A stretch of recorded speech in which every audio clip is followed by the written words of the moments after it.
કે બાકી છે? હા બાકી છે. હે તો આઈને જમી.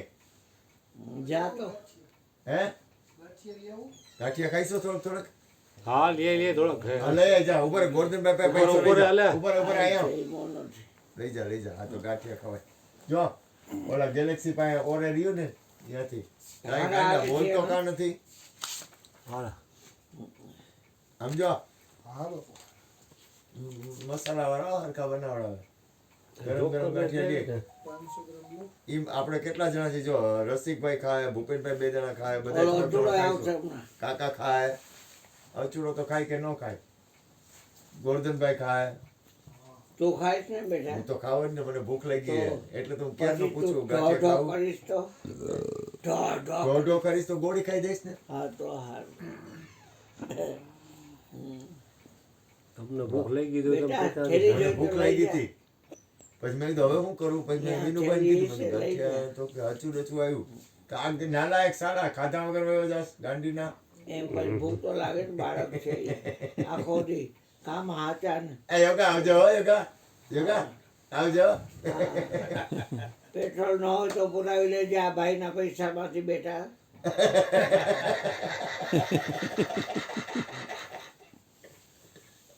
બે તો છે ને પછી બે તો છે ને પછી રોલ કોનો ફેરવાનો હોય? અને એવું કેમ લાગે મારો રોલ આને ફેરવી નાખ્યો? નો લાગે તો એક છે હું લેતી જતી છે કરવાની. એટલે આ તો સંત છે એટલે તમે કોઈ પણ કર્મ કરો ને એમાં જાગૃત બનો. પૂરા જાગીને સાંભળો છો? એ ધ્યાન જાગે એટલે ધ્યાન. તમારી અંદર કોઈ પણ વસ્તુ હોય ને, દાખલા તરીકે તમે પાણીનો ગ્લાસ પીવો છો તો જાગીને પીવો છો? એમને પી ગયા એટલે પી ગયા? એમ તમે જાગીને પીતા હશો ને તો પરિણામ શું થાય? તમને જાગવાની ટેવ પડી જાય. ત્યારે શરીર છૂટશે ને ત્યારે તમે જાગતા હશો. આ એનું પરિણામ. તમને જાગવાની ટેવ નહીં હોય, તમે કોઈ પણ કામ એક હથોડો ઉપાડ્યો એટલે ઉપાડ્યો ને ગધેડાની જેમ કામ કર્યા કરશો તો શું થાય કે તમને એ છે ને એક લઢણ જેવું થઈ જાય. પછી એની અંદર જાગૃત અવસ્થા નહીં રહે. તમે હથોડો પછાડો ને તમને વાગે નહીં તો રાઈટ કાંઈ આવું નથી. શું કામ? તમે જાગૃત છો. જાગૃત વેરલે પાયા. જાગૃત કોઈ પણ કર્મ હોય ને એમાં જાગેલા રહેવું. જાગૃત છે ને એ તમારું મૂળ સ્વરૂપ છે.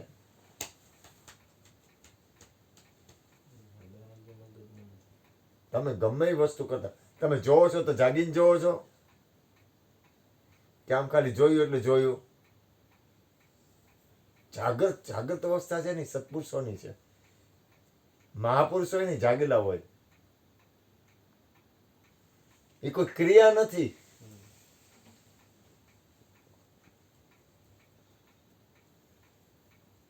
અરે તમે ભોગ કરો છો એમાં જાગો છો, પણ જો તમે બેહોશીમાં હો ને તો તમે ખોટું કરો છો. તમે બીજી જગ્યાએ છો, અહીંયા નથી.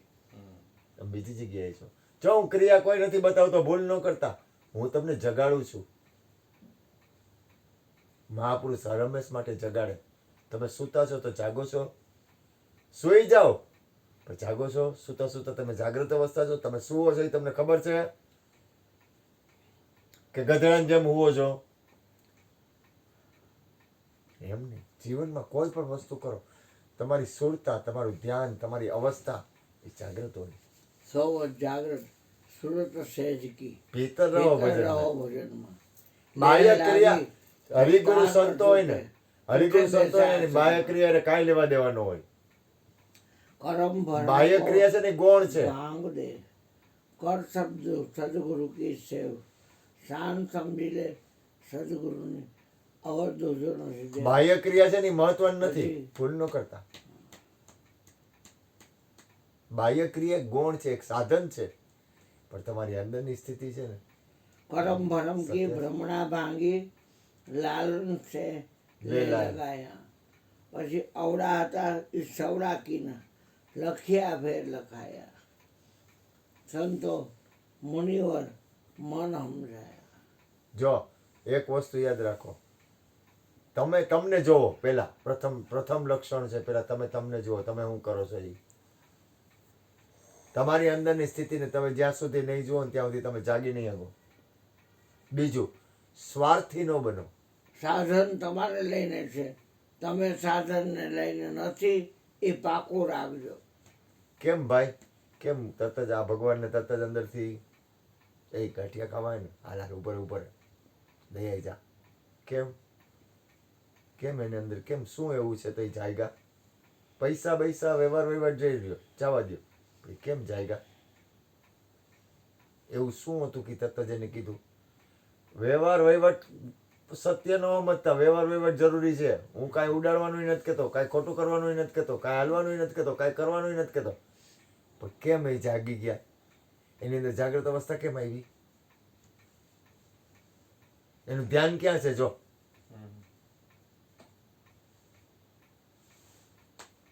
એમ આપણે છે ને આપણું જીવનનું ધ્યાન, આપણું જીવનનું લક્ષ્ય. તમે તો હજી બાળક છો, બાળક જ કહેવાય ને. ઉંમર કેવડી થઈ કાના તારી? તો હાવ બાળક કેવા? અને અમે તો પાકી ગયેલા ફળ છીએ. પાકી ગયેલા ફળ હોય એની અંદરથી કઈ જાગૃત અવસ્થા ન આવે તો શું કરવાનું? પછી હવે શું આવે? પાકી ગયેલું ફળ જો જાગૃત નહીં બને તો હવે કઈ આપણે નવા કઈ ફળ આપણે નવા બીજક નહીં વવાય. પાકી ગયેલું ફળ જો જાગે નહીં તો શું કરવાનું? માથું જ પછાડવાનું રહ્યું ને. તમે તો બાળક છો. અમને 62 થયા, 65 થયા, 70 થયા, 60 થયા. કાલે એક ભાઈ બોલ્યા તો 60 વર્ષનું પછીની ઉંમર છે ને એ નફો છે, બોનસ છે. આપણને એક શું કહેવાય કઈક સરસ સારું શબ્દ બોલ્યા કે આપણને બોનસ મળ્યું. આપણે બધા બાળક છીએ, તમે સમજ્યા નહીં એમ વાત નથી. શરીર માટે તો બોનસ છે ને. આપણે તો બાળક જ છીએ. આપણે હું બાળક અવસ્થા હોય તો જ આ બોલી હગાય અને તો જ આ સાંભળી હગાય. એમ શરીરની ઉંમરની યાર શરીર સાધન છે. શરીર સાધનમાં તમારા જીવન. આજે હું તમને કહું કૃષ્ણને કેમ ભાવ થયો તરત તમને યાદી આપી? જો એની અંદર પડ્યો હોય પ્રેમ, તો પ્રેમને જોઈ લેવાય. કોઈ પણ વ્યક્તિની ક્રિયા નહીં જોવાની, એનો પ્રેમ જોવાનો. કોઈ પણ વ્યક્તિની તમે ક્રિયા જોવો ને તો હારું ન હારું બે આવશે, પણ તમે એની અંદરનો પ્રેમ જોવો ને તો હારું ન હારું નહીં આવે. સીધું ડાયરેક્ટ છેડા થાય. એક વસ્તુ પકડો, મેં એ લોકો નહીં સમજાયું, બોલે મોઢેથી બોલે ગમે તે માં કાંઈ ન હોય. સીધી વાત છે ને, લોકોને સમજાયું. સીધી વાત છે ને. એમ જીવન છે ને, તમે જીવન છે ને, જીવન કાકા એક વસ્તુ નક્કી રાખો, આપણા શ્વાસ નફામાં છે. હવે એટલી હું તમને કહું, મને ખબર પડી જાય કે હું નફામાં છું તો હું કેવો જાગીને જીવતો હું. ભલે મારું શરીરની ક્ષમતા ઘટી ગઈ. આજ વખતે ડૉક્ટર સાહેબ પાસે ગયો ને ત્યારે મારે કેવું પડ્યું કે હવે હું થાકી ગઈ, તમને હેરાન કરવા ગમતા નથી મને, મારી મજબૂરી છે એટલે આવું છું, મને કોઈને તકલીફ આપવી ગમે જ નહીં.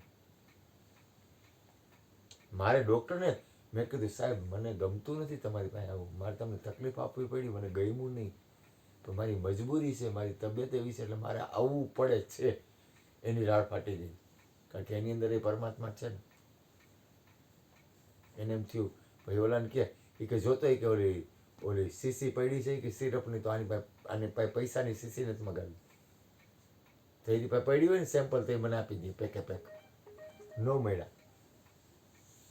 હાલો ગોરધનભાઈ તમે સત્સંગ કરો, નહીં તો મારી તો ધારા હાલે જાય. તમારી હાલી હાલવા દે. ના ભલે ના બોલો બોલો બોલો બોલો. અમારે નવી ઘોડીનો અવતાર હા એમ બોલો બોલો. આનંદ આવે. અને કેવડું આપણા ઉપર